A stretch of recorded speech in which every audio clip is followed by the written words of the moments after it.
Good morning everyone. पिछली कक्षा में मैंने चैप्टर नंबर 3 पर प्रकाश डाला था। अभी आपके चैप्टर नंबर 4 पर प्रकाश डालने जा रही हूँ। चैप्टर नंबर 4 का जो टाइटल है वह है गौरा।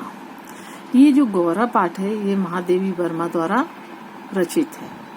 ये एक मर्म स्पर्शी संस्मरण है। इसमें लेखिका ने गौरा नाम की गाय के बारे में उसके आकार प्रकार पर मुग्ध होकर लिखा हुआ है। ठीक है, उसका चित्रण किया है कि उसका स्वभाव कैसा है, उसका आकार कैसा है, उसका प्रकार कैसा है। इस पर उन्होंने एक चित्रण किया है। गौरा अपने मृद स्वभाव के कारण लेखिका द्वारा पाले गए पशु पक्षियों से हिल मिल जाती है। लेखिका पशु पक्षी पालती है ना, तो उनसे वह हिल मिल जाती है। अंत में गौरा की मृत्यु का मार्मिक चित्रण किया गया है। अब गौरा की जो मृत्यु है वह स्वाभाविक रूप से नहीं होती है, वह षड्यंत्र से होती है।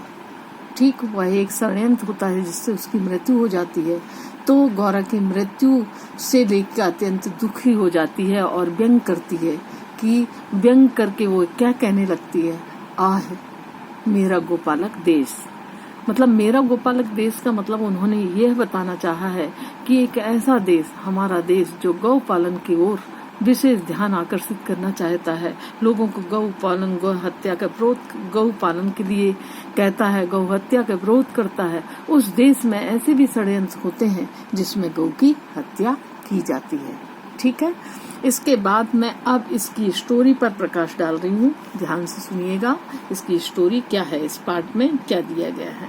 अब ये तो मैंने आपको बता ही दिया कि ये संस्मरण है। ठीक है, किसके द्वारा लिखित है? महादेवी वर्मा के द्वारा लिखी गई है। अब महादेवी वर्मा वैसे तो गाय पालना नहीं चाहती थी, लेकिन चूंकि ये गाय किसने दी थी? ये उनकी बहन के द्वारा दी गई थी, इसलिए इन्होंने उसको घर में रख लिया। अब इसका नाम उन्होंने क्या रखा? इसका नाम रखा गौरा। यह बहुत सुंदर थी। इसका शरीर जो है सांचे में ढले जैसा लगता था। वह कुछ ही दिनों में सबकी प्रिय बन गई थी। पूरे घर में जितने भी परिवार के लोग थे सबकी वह प्रिय बन गई थी। 1 वर्ष के उपरांत उसने एक बछड़े को जन्म दिया। चूंकि वह बछड़ा कैसे कलर का था? लाल कलर का था, इसलिए उसका नाम क्या रखा गया? लाल मणि। ठीक है, गाय के आते ही घर में पर्याप्त दूध होने लगा। अब चूंकि अच्छा दूध देती थी वो, तो बहुत सारा दूध होने लगा। गाय दोहने के लिए एक ग्वाला रखा गया, क्योंकि अब गाय कौन लगाएगा, तो उसके लिए, उसको दोहने के लिए एक ग्वाला रखा गया। उस जो ग्वाला है उसको उस गाय से ईर्ष्या हो गई। ठीक है, तो ईर्ष्या होने के कारण उसने क्या किया कि गुड़ में सुई लपेटकर गौरा को, जो खिलाते हैं गुड़ खिलाते हैं, उसके साथ में सुई लपेटकर गौरा को खिला दिया।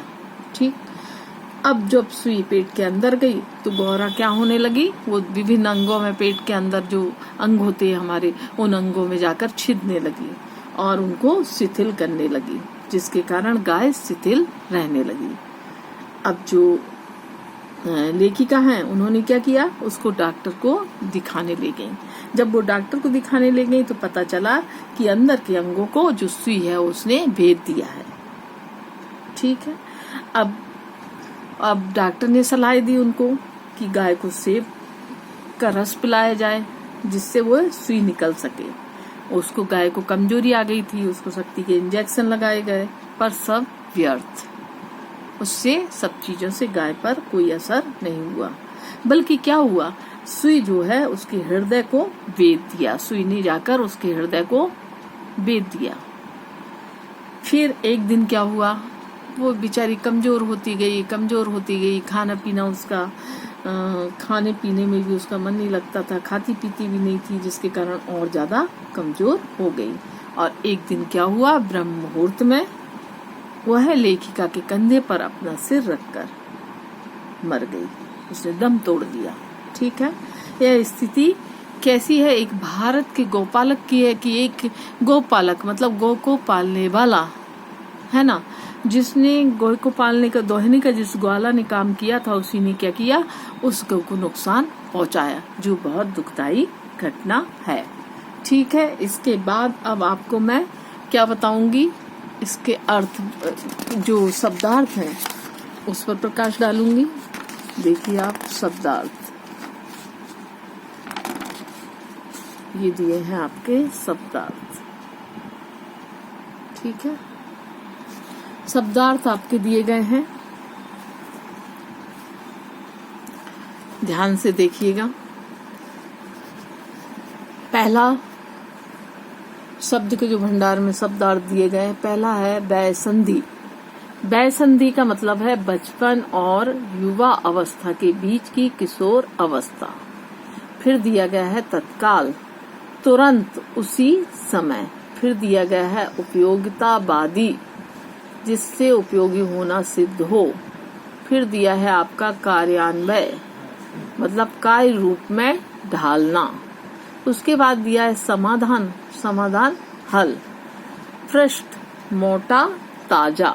उसके बाद दिया गया है सघन, घना। फिर दिया है इटालियन, इटली देश का। फिर दिया है परिचारक, सेवक। प्रिय दर्शन, जो देखने में प्रिय लगे। लघुता, छोटापन। स्थिर, टिका हुआ। अनुभूति, अनुभव होना। आहट, धीमी आवाज। उसके बाद दिया है बत्स, उसमें लेसन में आपके बत्स का उपयोग किया गया है बछड़े के लिए, बेटा के लिए। श्वेत, सफेद। दुग्ध, दूध। दुग्ध दोहन, दूध दोहकर निकालना।